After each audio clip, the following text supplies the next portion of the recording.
Noon pa man ay mahal na mahal ako ng mga magulang ko, mula pa noong maliit ako. At gumawa sila ng mabibigat na trabaho para mapaaral kami ng kapatid kong lalaki. Habang nakikita silang nagtatrabaho ng gusto mula madaling araw hanggang dapit hapon, naisip ko, paglaki ko, kailangan kong kumita ng maraming pera para mabigyan ko ng mas magandang buhay ang mga magulang ko. Nang magsimula akong magtrabaho, ipinapadala ko sa mga magulang ko ang lahat ng perang kinikita ko. Umaasang mapapabuti ang kalidad ng kanilang buhay. Kalaunan, tinanggap ko ang gawain ng Diyos sa mga huling araw at ibinahagi ang ebanghelyo sa mga magulang ko. Pero huminto sa pananampalataya ang tatay ko dahil natakot siyang mausig ng malaking pulang dragon. Gayunpaman, patuloy akong sinuportahan ng nanay ko sa aking tungkulin at tinulungan niya akong alagaan ng anak ko. Pakiramdam ko, napakaraming nagawa ng mga magulang ko para sa akin. At sa tuwing umuwi ako para bisitahin sila, sinisikap kong tumulong sa kanila sa mga gawaing bahay sa abot ng makakaya ko at ipakita ang aking pagiging mabuting anak na nagparamdam sa akin ng higit na kapanatagan. Noong Hunyo 2022, sinimulan akong tugisin ng mga pulis dahil sa aking pag-iebanghelyo. At pagkatapos na yon, hindi na ako nakauwi para makita ang mga magulang at anak ko. Nag-alala rin ako na matanda na ang mga magulang ko at mahina na ang katawan nila at na kung magkakasakit sila, walang mag-aalaga sa kanila. Sa pagbabasa ng mga salita ng Diyos, naunawaan ko na ang buhay ng isang tao ay ganap na isinaayos ng Diyos. At ang Diyos ay may kataas-taasang kapangyarihan din sa kapalaran ng aking mga magulang. Kaya ipinagkatiwala ko ang mga magulang ko sa Diyos at hindi lubos na naapektuhan ang kalagayan ko. Kaya nagagawa ko ng normal ang aking tungkulin. Noong katapusan ng Nobyembre 2022, nakatanggap ako ng liham mula sa isang sister na nagsasabing nasa ospital ang nanay ko at nasa kritikal na kondisyon. Hindi tinukoy sa liham kung anong karamdaman ang mayroon siya. At sobra akong nag-alala. Hindi ko alam kung ano ang sakit ng nanay ko o kung ano ang kondisyon niya. Gusto ko talagang bumalik para bisitahin ang nanay ko. Pero naisip ko na tinutugis pa rin ako ng mga pulis at masyado akong abala sa pangangasiwa sa mga kinalabasan ng maraming iglesyang nahaharap sa mga pag-aresto at na maaantala ang gawain ng iglesia kung aalis ako. Lubos na nagtalo ang kalooban ko. Kaya nagdasal ako sa Diyos. Ipinagkakatiwala sa Kanya ang karamdaman ng nanay ko. Noong kalagitnaan ng Mayo 2023, nakatanggap ako ng liham mula sa bahay. Nagsasabing umanaw na ang nanay ko dahil sa stroke noong nakaraang taon at na namatay rin ang tatay ko dahil sa atake sa asthma ilang araw na ang nakalipas. Napakahirap tanggapin ang biglaang balitang ito. Nang maisip ko kung gaano kabilis silang nawala at na wala na akong mga magulang, binalot ako ng matinding pasakit at talagang hindi ko mapigilang umiyak. Naisip ko kung paanong wala ako roon para alagaan sila noong may sakit sila at na hindi ko sila nakita sa huling pagkakataon bago sila pumanaw. Pakiramdam ko, tiyak na napakalungkot nila at nadismaya sila sa akin bilang kanilang anak at na malamang na tinatawag ako ng mga kamag-anak ko na isang suwail na anak o walang utang na loob. Labis akong nanghina at ang tanging nagawa ko ay umiyak. Nang pumasok ako sa silid ko at humiga, napuno ang isipan ko ng mga imahe ng mga magulang ko. Ang kanilang mga ngiti, ang kabaitan nila sa akin, at ang mga eksena ng buhay naming magkakasama ay paulit-ulit na naglalaro sa isipan ko na parang isang pelikula. Naisip ko kung gaano kahirap para sa aking mga magulang na palakihin ako, kung paanong gumawa sila ng mabigat na pisikal na trabaho para may pagpatuloy ko ang pag-aaral at kung paanong tumulong ang nanay ko na mag-alaga sa anak ko habang ginagawa ko ang mga tungkulin ko ng malayo sa bahay. Pakiramdam ko ay napakalaki ng utang ko sa kanila sa bawat maliit na bagay na ginawa nila para sa akin. Sobra akong nasasaktan.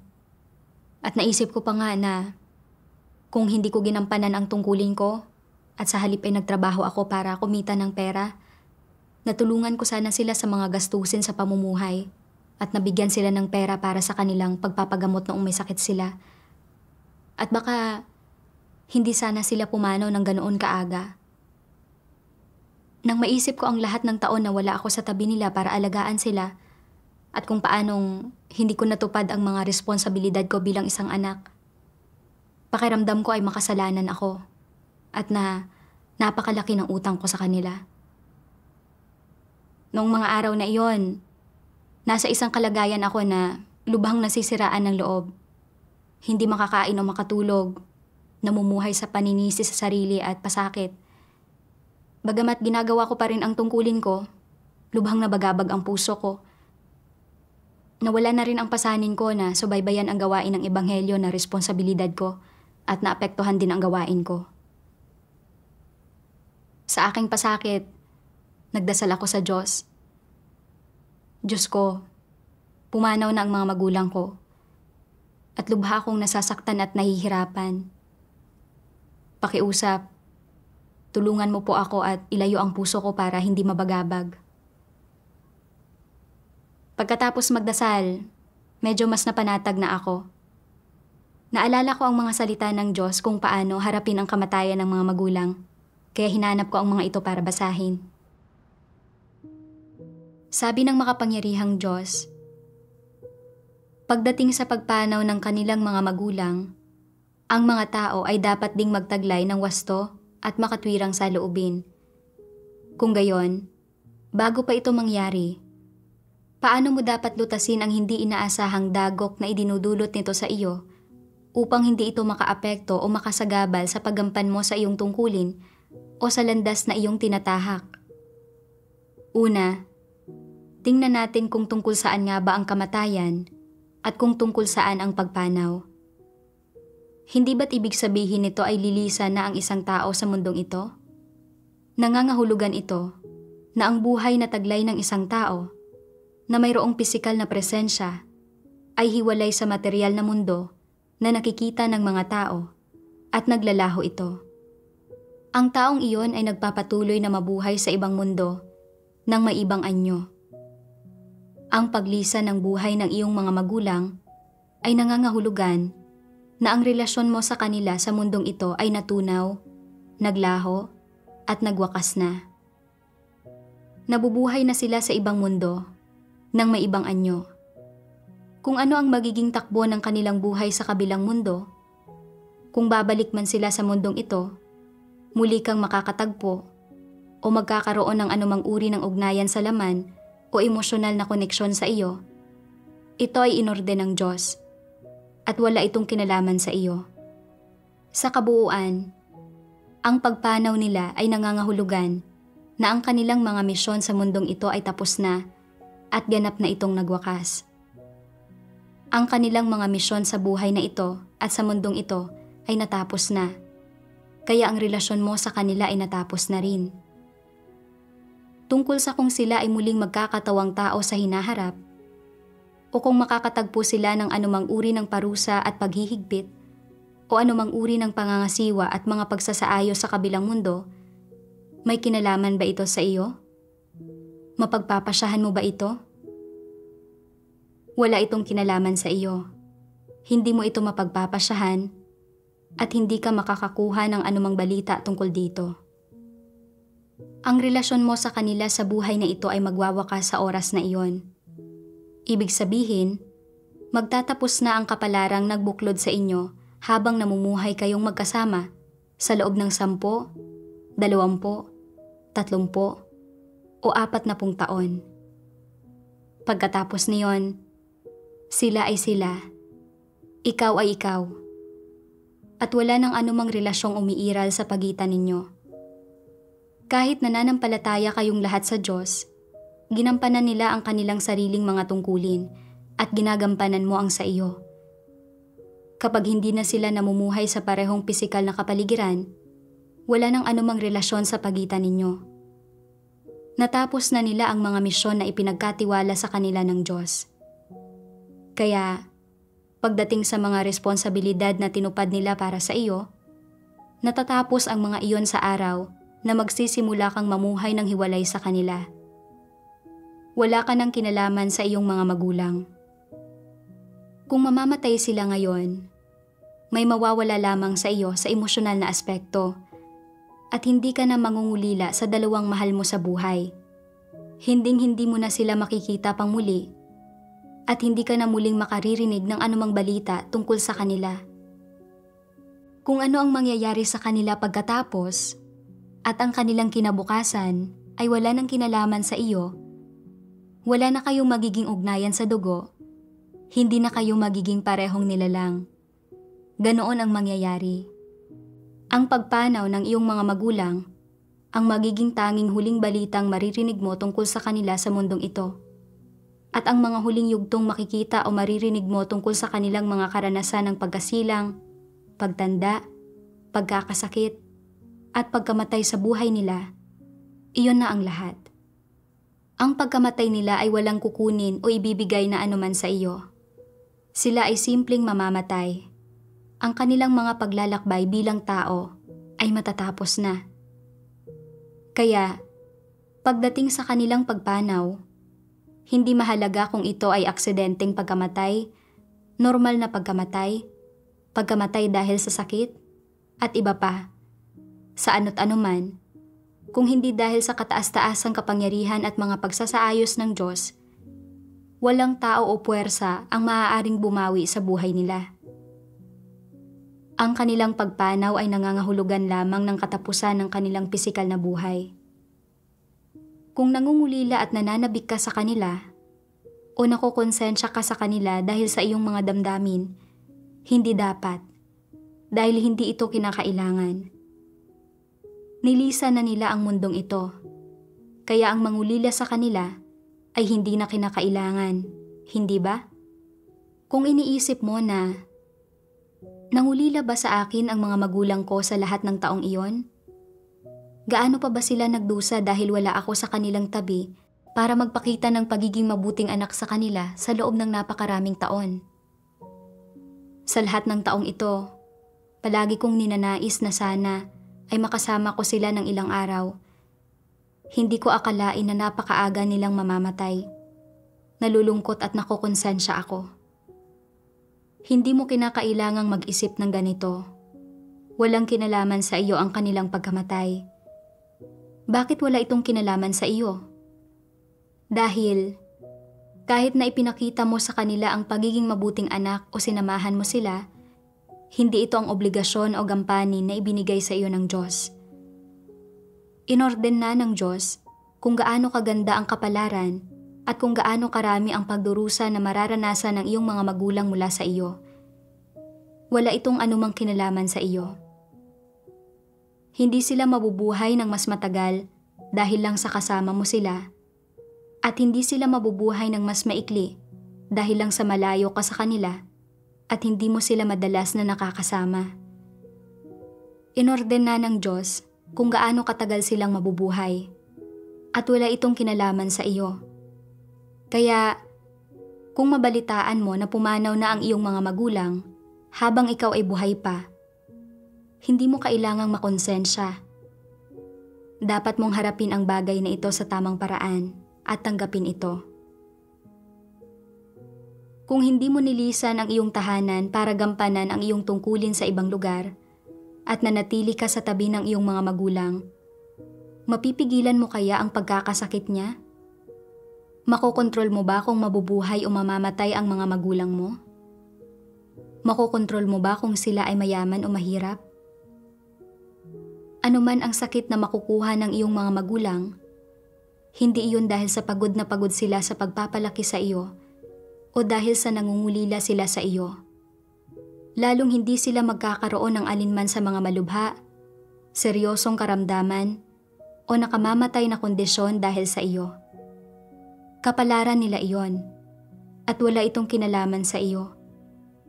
Gaano ka man kabuting anak sa iyong mga magulang o gaano ka man kamapagsaalang-alang sa pagmamalasakit sa kanila, ang pinakamagagawa mo lang ay bawasan ng kaunti ang pagdurusa ng kanilang laman at ang kanilang mga pasanin.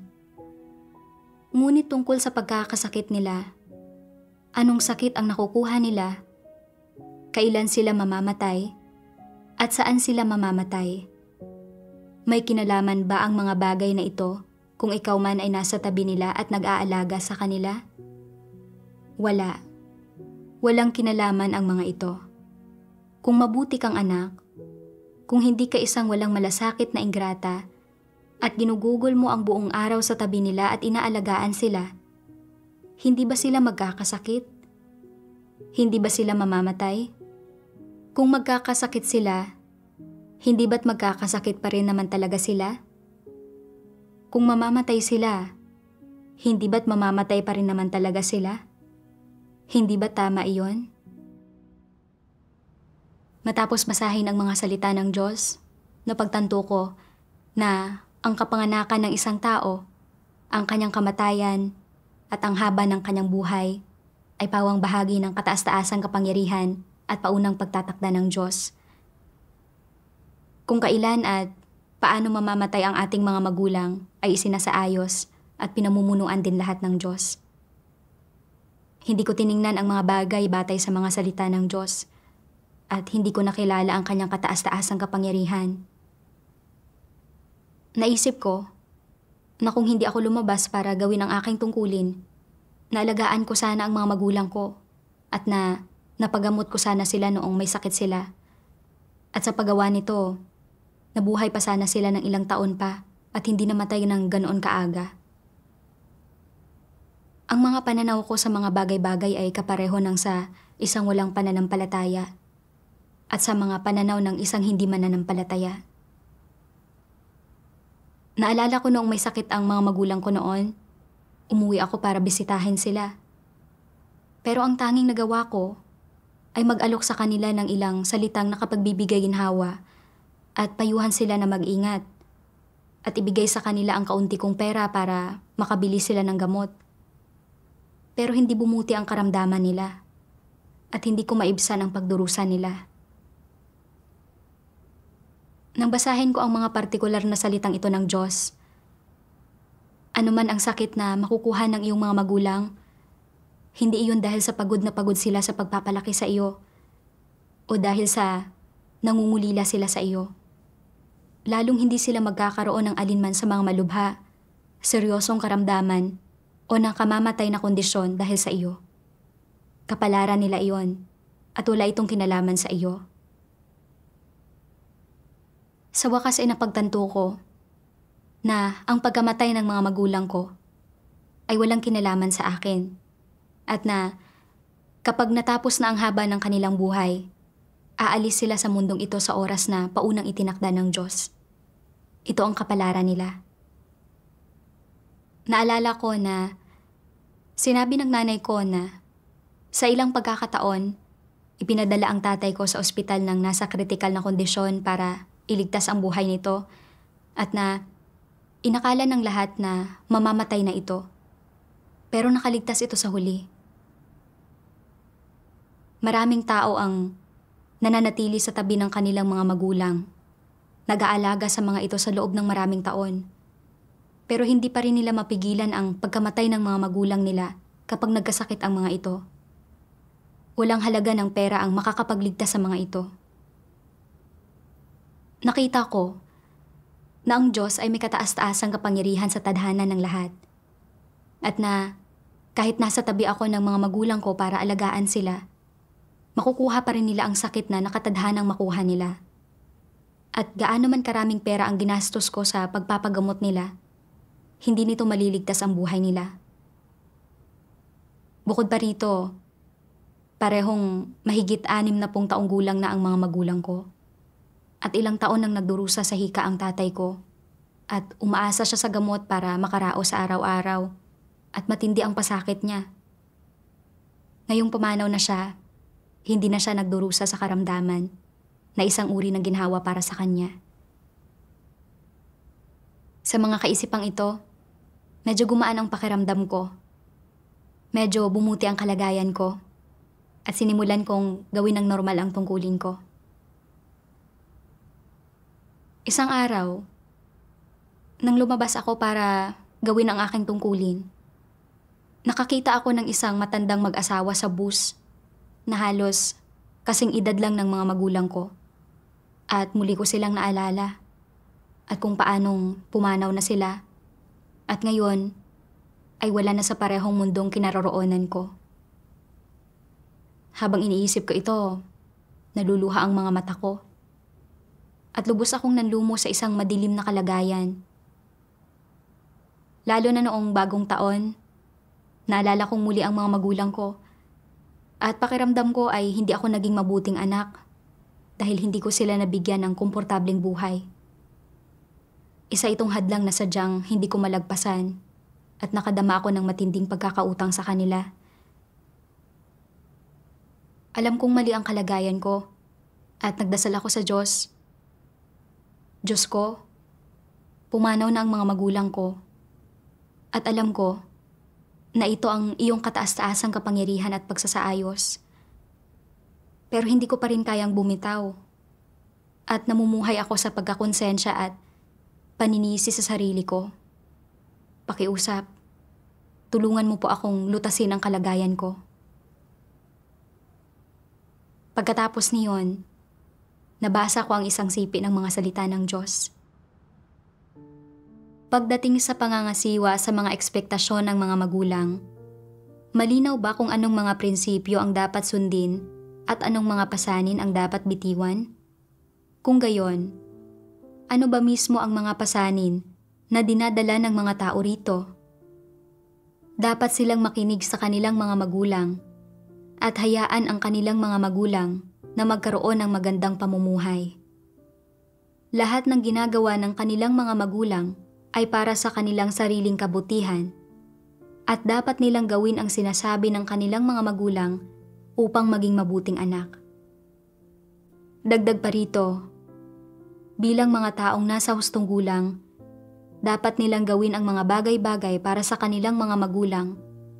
Suklian ang kabutihan ng kanilang mga magulang, maging mabuting anak sa mga ito, samahan ang mga ito, huwag iparamdam ang lungkot o pagkabigo sa mga ito, huwag biguin ang mga ito, at gawin ang lahat ng kanilang makakaya para bawasan ang paghihirap ng kanilang mga magulang o tuluyang alisin ito. Kung hindi mo ito makakamit, ikaw ay walang utang na loob, hindi mabuting anak, karapat-dapat kang tamaan ng kidlat at itaboy ng iba at isa kang masamang tao. Ito ba ang iyong mga pasanin? Dahil ang mga bagay na ito ay ang mga pasanin ng mga tao, dapat tanggapin ng mga tao ang katotohanan at harapin ng maayos ang mga ito. Tanging sa pagtanggap sa katotohanan, mabibitiwan at mababago ang mga pasanin at maling kaisipan at pananaw na ito. Kung hindi mo tatanggapin ang katotohanan, maiba pa bang landas para sa iyo? Kaya, ito man ay pagbitiw sa mga pasanin ng pamilya o ng laman, lahat ay nagsisimula sa pagtanggap sa tamang kaisipan at pananaw at sa pagtanggap ng katotohanan. Habang sinisimulan mong tanggapin ang katotohanan, itong mga maling kaisipan at pananaw sa loob mo ay unti-unting matitibag, makikilatis at malinaw na mauunawaan at pagkatapos ay unti-unting maitatakwil ang mga ito. Sa proseso ng pagtitibag, pagkikilatis at pagkatapos ay pagbibitiw at pagtatakwil sa mga maling kaisipan at pananaw na ito, unti-unti mong babaguhin ang iyong saloobin at pagharap sa mga bagay na ito. Unti-unting hihina ang mga kaisipan na nagmumula sa iyong konsensya at mga damdamin bilang tao. Hindi ka naguguluhin o gagapusin ng mga ito sa kailaliman ng iyong isipan. Hindi nakokontrolin o iimpluwensyahan ang iyong buhay o panghihimasukan ang paggampan mo sa tungkulin. Halimbawa, Kung tinanggap mo ang mga tamang kaisipan at pananaw, at tinanggap ang aspektong ito ng katotohanan, kapag narinig mo ang balita ng pagkamatay ng iyong mga magulang, iiyak ka lamang para sa kanila nang hindi iniisip ang tungkol sa kung paanong, sa mga taong ito, ay hindi mo nasuklian ang kanilang kabutihan sa pagpapalaki sa iyo, kung paanong pinahirapan mo sila ng husto, kung paano mo sila hindi binayaran ni katiting, o kung paanong hindi mo sila hinayaang magkaroon ng magandang pamumuhay. Hindi mo na sisisihin ang iyong sarili sa mga bagay na ito. Sa halip, magpapakita ka ng normal na mga ekspresyon na nagmumula sa mga pangangailangan ng normal na damdamin ng tao, iiyak ka at dadanas ng kaunting pangungulila sa kanila. Hindi magtatagal, magiging natural at normal ang mga bagay na ito. At agad na isusubsob ang iyong sarili sa isang normal na buhay at paggampan ng iyong mga tungkulin. Hindi ka na mababagabag sa bagay na ito.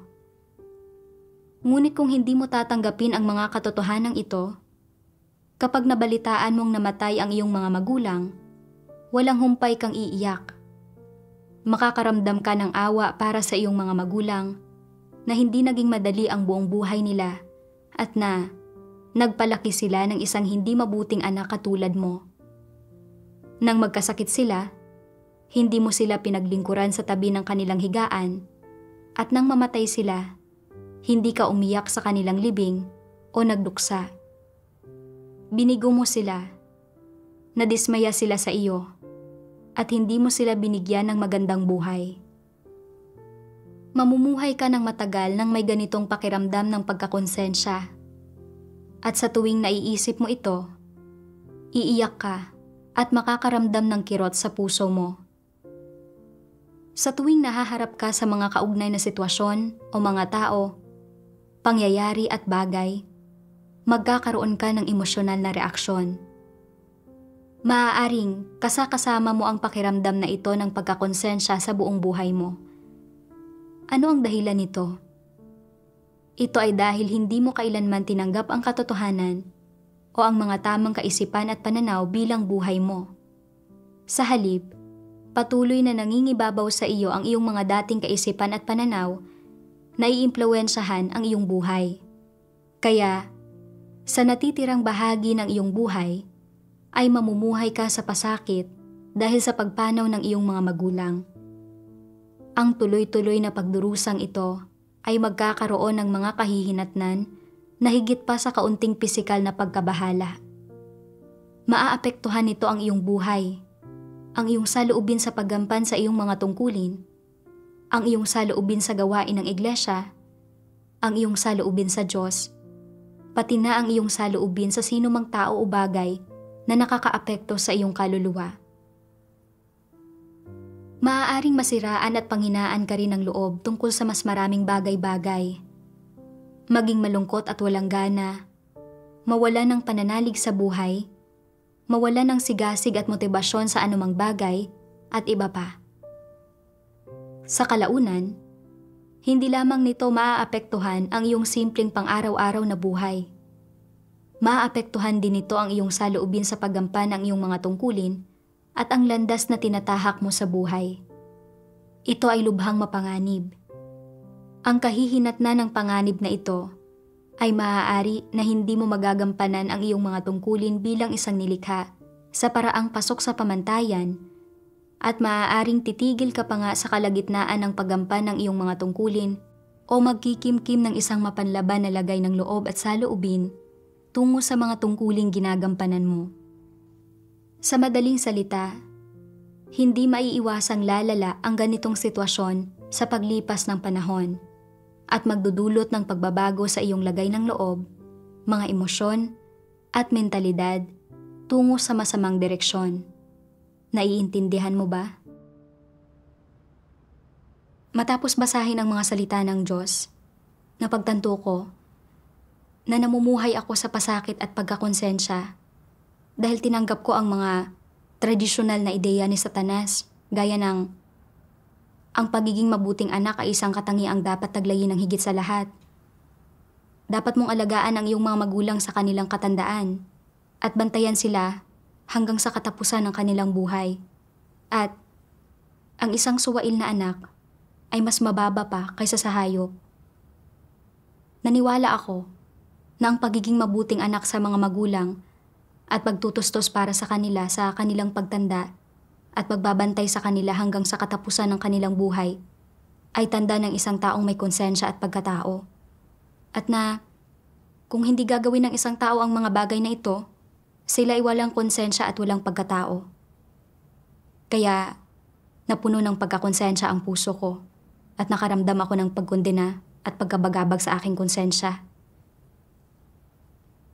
Nang malaman ang pagkamatay ng aking mga magulang, naisip ko kung gaano kahirap para sa kanila ang pagpapalaki sa akin at kung gaano kalaki ang isinakripisyo nila para sa akin. Pero hindi ko sila binigyan ng ginhawa sa kanilang katandaan o inalagaan sila noong may sakit sila. At hindi ko man lang sila nakita sa huling pagkakataon bago sila pumanaw. Paulit-ulit kong nararamdaman na suwail akong anak at hindi ko natupad ang mga responsibilidad ko bilang isang anak. At na dahil dito, kukondinahin at itataboy ako ng iba. At kaya, hindi ko mapatawad ang sarili ko. Pinanghawakan ko ang mga ideya tulad ng ang pagiging mabuting anak ay isang katangiang dapat taglayin ng higit sa lahat. Dapat mong alagaan ang iyong mga magulang sa kanilang pagtanda at bantayan sila hanggang sa katapusan ng kanilang buhay. At ang isang suwail na anak ay mas mababa pa kaysa sa hayop bilang mga positibong bagay. Pero hindi ko tiningnan ang mga bagay-bagay ayon sa mga salita ng Diyos.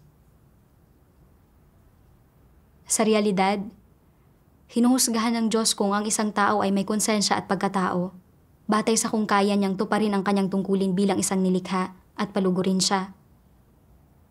Kung kaya ng isang tao na talikuran ang lahat at gumugol ng kanyang sarili para sa Diyos at tuparin ang kanyang tungkulin bilang isang nilikha, ang gayong tao ay tapat sa Diyos at nagtataglay ng dakilang konsensya at pagkatao. Sa kabaligtaran, kung tinatalikuran ng isang tao ang kanyang tungkulin para maging isang mabuting anak, kahit na alagaan niya ng maayos ang kanyang mga magulang at pinupuri siya ng lahat bilang isang mabuting anak, ang gayong tao ay namumuhay para sa kanyang mga damdamin ng laman at siya ay makasarili, kasuklam-suklam at walang pagkatao. Naisip ko ang tungkol sa mga santo sa buong kasaysayan na tumalikod sa kanilang mga pamilya at trabaho para ipangaral ang ebanghelyo ng Panginoon. Upang dalhin ang mga tao sa Diyos at hayaan silang makamit ang kanyang pagliligtas, iniwan nila ang kanilang sariling bayan at pamilya. Sa mga mata ng mga tao, parang wala silang puso dahil sa hindi pag-aalaga sa kanilang pamilya o pagiging suwail na anak sa kanilang mga magulang. Pero sa mga mata ng Diyos, tinupad nila ang kanilang mga tungkulin bilang mga nilikha at nagtaglay sila ng konsensya at pagkatao. Ang kanilang mga gawa ay tinandaan ng Diyos. Sinusunod ko ang tamang landas ng pananalig sa Diyos. Nagdurusa ng pang-uusig mula sa CCP at hindi na makauwi. Ang hindi ko pag-aalaga sa mga magulang ko ay dahil sa mga sitwasyon. Hindi dahil sa suwail akong anak o wala akong konsensya. Ano man ang tingin sa akin ng pamilya ko o paano man ako pagalitan ng mga walang pananampalataya, hindi mali ang landas na tinahak ko. Hindi mahalaga kung ano ang tingin ng iba sa akin. Ang mahalaga ay kung makakamit ko ba ang pagsang-ayon ng Diyos. Ito ang pinakamahalaga. Namumuhay ako sa isang kalagayan ng pagkakautang at pagkakonsensya dahil sa pagkamatay ng mga magulang ko. Nagkikimkim ng mga reklamo at paghihimagsik laban sa Diyos. At hindi nagiging tapat sa aking tungkulin. Sa anong paraan ako may anumang pagkatao o konsensya? Binigyan ako ng Diyos ng buhay, binantayan at pinrotektahan ako, at ibinigay ang lahat ng aking pangangailangan. Pero nagrereklamo pa rin ako tungkol sa Kanya. Talagang wala akong kakayahang makilala ang pagkakaiba ng tama sa mali, at hindi na ako makatwiran. Nang mapagtanto ko ang mga bagay na ito, nagdasal ako sa Diyos. Diyos ko, Ayaw ko pong mamuhay sa pasakit dahil sa pagkamatay ng mga magulang ko. Nais ko pong magsisi sa iyo. Kalaunan, nabasa ko ang isang sipi ng mga salita ng Diyos. Tingnan natin ang usapin ng pagsilang ng iyong mga magulang sa iyo. Sino ba ang nagpasyang ipanganak kanila? Ikaw o ang iyong mga magulang? Kung titingnan mo ito mula sa perspektiba ng Diyos, hindi mga tao ang dapat gumawa ng pagpili rito. Hindi mo pinili na ang mga magulang mo ang magsilang sa iyo at hindi rin nila ito pinili. Kung titingnan ang ugat ng usaping ito ay inorde ng Diyos. Isasantabi muna natin ang paksang ito sa ngayon dahil madaling maunawaan ng mga tao ang usaping ito. Mula sa iyong perspektiba, wala sa kontrol mo na ipinanganak ka ng iyong mga magulang. Wala kang anumang pagpipilian sa usaping ito. Mula sa perspektiba ng iyong mga magulang, ito ay ang kanilang subhetibong kagustuhan na magkaroon at magpalaki ng mga anak. Sa madaling salita, kung isasantabi ang pag-orde ng Diyos, pagdating sa usapin ng pagsilang at pagpapalaki sa iyo, ang iyong mga magulang ang pawang may kapangyarihan. Pinili nilang ipanganak ka. Pasibo kang isinilang sa kanila. Wala kang naging anumang pagpili sa usapin. Kaya, sapagkat pawang ang mga magulang mo ang may kapangyarihan, at dahil isinilang kanila, mayroon silang obligasyon at responsibilidad na palakihin ka hanggang sa hustong gulang. Ito man ay pagbibigay sa iyo ng edukasyon o pagtutustos sa iyo ng pagkain at pananamit, ito ang kanilang responsibilidad at obligasyon at ito ang dapat nilang gawin. Samantala, palagi kang pasibo sa panahong pinalalaki ka nila. Wala kang karapatang mamili. Kinailangang palakihin ka nila. Dahil bata ka pa noon, wala kang kapasidad na alagaan ang iyong sarili. Wala kang magagawa kundi maging pasibong pinalalaki ng iyong mga magulang. Paano ka man pinalaki ng iyong mga magulang, hindi ikaw ang magpapasya roon. Kung binibigyan ka nila ng masasarap na pagkain at inumin, kung gayon ay nagkaroon ka ng masasarap na pagkain at inumin. Kung binibigyan ka ng iyong mga magulang ng kapaligiran sa pamumuhay kung saan nabubuhay ka sa ipa at sa mga ligaw na halaman, kung gayon, nabubuhay ka sa ipa at sa mga ligaw na halaman. Sa alinmang paraan, noong pinalalaki ka nila, ikaw ay pasibo at ginagampanan ng mga magulang mo ang kanilang responsibilidad. Katulad ito ng pag-aalaga ng iyong mga magulang sa isang bulaklak. Dahil gusto nilang alagaan ang isang bulaklak, dapat nila itong lagyan ng pataba, diligan, at tiyaking nasisikatan ito ng araw. Kaya naman, patungkol sa mga tao, hindi mahalaga kung metikuloso kang inalagaan ng iyong mga magulang o inaruga kanila ng mabuti. Sa alinmang paraan, ginagampanan lang nila ang kanilang responsibilidad at obligasyon. Ano man ang dahilan kung bakit kanila pinalaki, responsibilidad nila ito. Dahil ipinanganak kanila, dapat silang maging responsable sa iyo. Batay rito, maituturing bang kabutihan ang lahat ng ginawa ng iyong mga magulang para sa iyo? Hindi maaari, hindi ba? Ang pagtupad ng iyong mga magulang sa kanilang responsibilidad sa iyo ay hindi maituturing na kabutihan. Kaya, kung tinutupad nila ang kanilang responsibilidad sa isang bulaklak o sa isang halaman, dinidiligan at pinatataba ito, maituturing ba iyon ng kabutihan? Higit pa ngang malayo iyon sa pagiging mabuti. Ang mga bulaklak at halaman ay mas tumutubo ng maayos kapag nasa labas. Kung ang mga ito ay itinatanim sa lupa, nang may hangin, araw at ulan, mas lalong lumalago ang mga ito. Hindi tumutubo ang mga ito ng kasing ganda kapag itinanim sa isang paso sa loob ng bahay, hindi tulad ng pagtubo ng mga ito sa labas. Sa anumang uri ng pamilya isinilang ang isang tao, inorden ito ng Diyos. Ikaw ay isang taong nagtataglay ng buhay at inaako ng Diyos ang responsibilidad sa bawat buhay. Tinutulutan ang mga tao na mabuhay at sumunod sa batas na sinusunod ng lahat ng nilalang. Sadya lamang na bilang isang tao, namumuhay ka sa kapaligiran kung saan ka pinalaki ng iyong mga magulang. Kaya dapat ay lumaki ka sa kapaligirang iyon. Na isinilang ka sa kapaligirang iyon ay dahil sa pag-orde ng Diyos. Na pinalaki ka ng mga magulang mo hanggang sa hustong gulang ay dahil din sa pag-orde ng Diyos. Sa alinmang paraan, sa pamamagitan ng pagpapalaki sa iyo, tinutupad ng iyong mga magulang ang isang responsibilidad at obligasyon.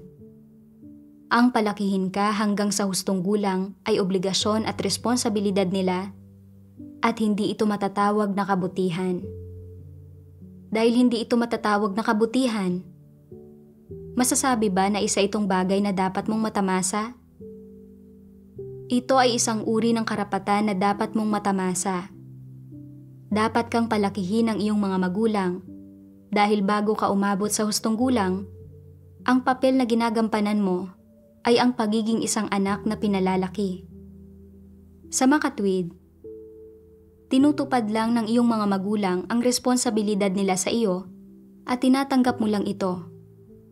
Ngunit tiyak na hindi nito ibig sabihin na tumatanggap ka ng biyaya o kabutihan mula sa kanila. Para sa anumang buhay na nilalang, ang pagbubuntis at pag-aalaga sa mga supling, pag-aanak, at pagpapalaki sa susunod na henerasyon ay isang uri ng responsibilidad. Halimbawa, ang mga ibon, baka, tupa, at maging ang mga tigre ay kailangang mag-alaga sa kanilang mga supling pagkatapos nilang manganak. Walang buhay na nilalang na hindi nagpapalaki ng kanilang mga supling. Posibleng mayroong ilang eksepsyon, ngunit nananatiling hindi natin alam ang mga ito. Ito ay isang likas na penomena sa pag-iral ng mga buhay na nilalang. Ito ay isang likas na gawin ng mga buhay na nilalang at hindi ito maiuugnay sa kabutihan. Sumusunod lamang sila sa batas na itinakda ng lumikha para sa mga hayop at sangkatauhan. Sa makatwid, ang pagpapalaki sa iyo ng iyong mga magulang ay hindi isang kabutihan. Batay rito, masasabi na hindi mo pinagkakautangan ang iyong mga magulang. Tinutupad nila ang kanilang responsibilidad sa iyo. Gaano man karaming dugo ng kanilang puso ang kanilang iginugugol para sa iyo, at gaano kalaking pera man ang ginugugol nila sa iyo, hindi nila dapat hilingin sa iyo na suklian sila. Dahil ito ang kanilang responsibilidad bilang mga magulang. Dahil ito ay isang responsibilidad at isang obligasyon, dapat na libre ito at hindi sila dapat humingi ng kabayaran. Matapos basahin ang mga salita ng Diyos, napagtanto ko na responsibilidad at obligasyon nila na palakihin ako matapos nila akong ipanganak at hindi ito maituturing na kabaitan. Hindi ko naunawaan ang katotohanan at itinuturing kong kabaitan ang pag-aaruga at pagpapalaki ng aking mga magulang. Iniisip na napakarami nilang naibigay para sa akin at naging mabait sila sa akin, kaya dapat kong suklian ang kabaitan nila. Noong may sakit ang mga magulang ko, hindi ako umuwi para alagaan sila. At nang pumanaw sila, hindi ko man lang sila nakita sa huling pagkakataon. Nakaramdam ako ng labis na pagkakautang sa mga magulang ko. Pero pagkatapos basahin ang mga salita ng Diyos, napagtanto ko na ang pagpapalaki sa mga anak hanggang sa hustong gulang ay nararapat lang gawin ng mga magulang. Responsibilidad nila ito. Katulad na lang ng isang taong nag-aalaga ng isang halaman sa paso na may responsibilidad na diligan at lagyan ito ng pataba. Hindi ito itinuturing na kabaitan. Ang kabutihan ng mga magulang ko at ang lahat ng ginawa nila para sa akin ay nagmula sa kataas-taasang kapangyarihan at pagsasaayos ng Diyos at dapat ko itong tanggapin bilang mula sa Diyos. Wala akong anumang pagkakautang sa mga magulang ko. Hindi ko rin kailangang suklian o bayaran ang anumang bagay. Matapos kong maunawaan ito, medyo nabawasan ang kirot sa puso ko. Tungkol sa kung paano tratuhin ang mga magulang ko, nakahanap ako ng landas sa mga salita ng Diyos. Nabasa ko ang mga salitang ito ng Diyos. Hindi mo pinagkakautangan ang iyong mga magulang. Ibig sabihin, hindi mo kailangang palaging pag-isipan kung paano mo sila dapat suklian dahil lang sa napakahaba ng panahong iginugol nila sa pagpapalaki sa iyo. Kung hindi mo sila masusuklian, kung wala sa iyo ang oportunidad o ang mga kondisyon para masuklian sila, palagi kang malulungkot at makukonsensya. Hanggang sa punto na malulungkot ka pa sa tuwing nakakakita ka ng isang tao na kasama ang kanyang mga magulang, inaalagaan ang mga ito, at nagiging mabuting anak sa mga ito. Inorden ng Diyos na palakihin ka ng iyong mga magulang, pero hindi para gugulin mo ang iyong buhay sa pagsukli sa kanila. Sa buhay na ito ay mayroon kang mga responsibilidad at obligasyon na dapat mong tuparin at isang landas na dapat mong tahakin. Mayroon kang sarili mong buhay. Sa buhay mo, hindi mo dapat ibuhos ang lahat ng iyong lakas sa pagiging mabuting anak sa iyong mga magulang at sa pagsukli sa kabutihan nila. Ang pagiging mabuting anak sa iyong mga magulang ay isang bagay lang na kasama mo sa iyong buhay. Isa itong bagay na hindi maiiwasan sa mga mapagmahal na ugnayan ng mga tao.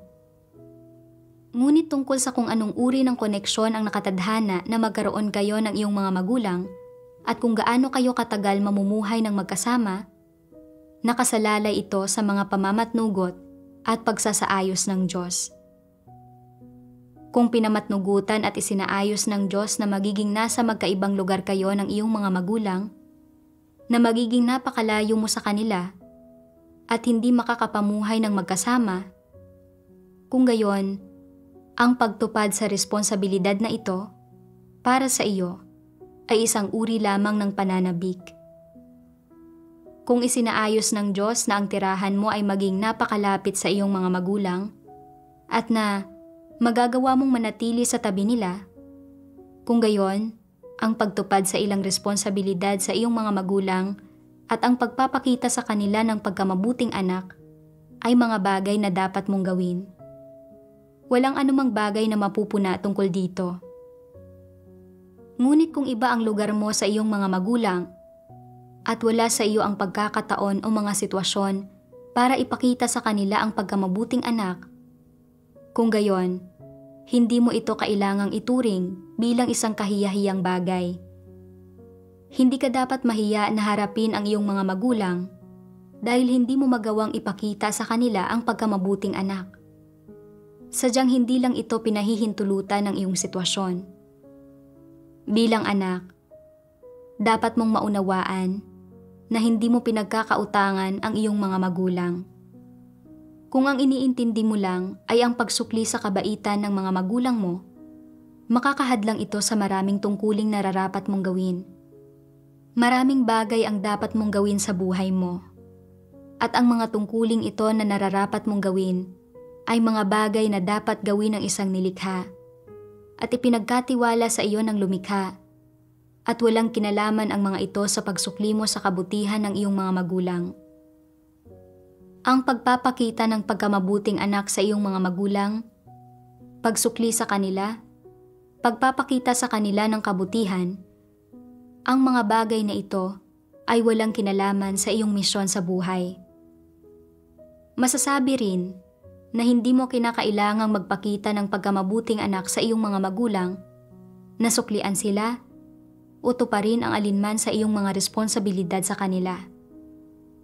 Sa madaling salita, maaari mong gawin ito ng kaunti at gampanan ng kaunti ang iyong mga responsibilidad kapag pinahihintulutan ng iyong sitwasyon. Kapag hindi mo kailangang pilitin ang sarili mo na gawin ito. Kung hindi mo kayang tuparin ang responsibilidad mo para magpakita ng pagkamabuting anak sa iyong mga magulang, hindi ito isang kahindik-hindik na pagkakamali. Medyo lumalabag lang ito sa iyong konsensya at katarungang moral. At ikaw ay hindi sasang-ayunan ng ilang tao. Iyon lang. Pero kahit papaano, hindi ito salungat sa katotohanan. Kung ito ay alang-alang sa paggawa ng tungkulin mo at pagsunod sa kalooban ng Diyos, sasang-ayunan ka pa nga ng Diyos. Sa makatwid, tungkol sa pagiging mabuting anak sa iyong mga magulang, hanggat nauunawaan mo ang katotohanan at nauunawaan mo ang mga hinihingi ng Diyos sa mga tao, kahit na hindi ka tinutulutan ng mga kondisyon mo na maging mabuting anak sa iyong mga magulang, hindi makakaramdam ng pang-uusig ang konsensya mo. Hindi ba't napapanatag ang puso ninyo ngayong naunawaan na ninyo ang aspektong ito ng katotohanan? Matapos basahin ang mga salita ng Diyos, naunawaan ko na ang mga magulang ko ay hindi mga pinagkakautangan ko. Ang paunang pagtatakda ng Diyos para ipanganak ako sa mga huling araw ay hindi para suklian ko ang aking mga magulang o maging mabuting anak sa kanila, kundi para to pa rin ang misyon na dapat kong tapusin. Iyon ay ang gawin ang tungkulin ng isang nilikha dahil ito ang dapat kong gawin bilang tao. Ang pagiging mabuting anak ay dapat nakabatay sa sariling mga kondisyon. Kung hindi nito maaantala ang tungkulin, maaaring bisitahin ng isang tao ang kanyang mga magulang para tuparin ang mga responsibilidad ng isang anak. Pero kung habang ginagawa ang kanyang tungkulin, ay wala siyang pagkakataon na makasama sa tabi niya ang kanyang mga magulang para alagaan ang mga ito, hindi niya kailangang makaramdam ng pagkakautang o paninisi sa sarili. Sa mga kritikal na sandali, dapat bigyang prioridad ang mga tungkulin.